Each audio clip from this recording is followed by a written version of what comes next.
আপনারা জানেন এই সরকারকে আর কেউ এই রাষ্ট্রের অধীনে দেখতে চায় না। আমরা চাই এই সরকার অবিলম্বে পদত্যাগ করে সুষ্ঠু নির্বাচনের সুযোগ করে দেয়।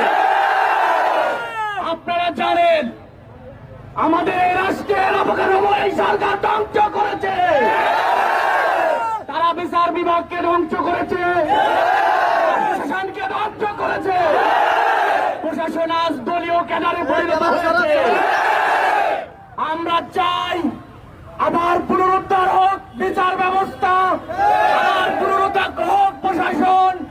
আমরা চাই আমাদের শিক্ষা ব্যবস্থা সুন্দরভাবে গঠিত হোক। তারা আমাদের শিক্ষা ব্যবস্থাকে ধ্বংস করেছে। শিক্ষায় নৈতিকতার ন্যূনতম কোনো মান নেই। কাজে আমাদের আন্দোলনের যে ডাক এসেছে, ইসলামের ছাত্র শিবিরের নেতৃত্বে যে ডাক এসেছে, সেখানে উপস্থিত থাকতে হবে সবাইকে।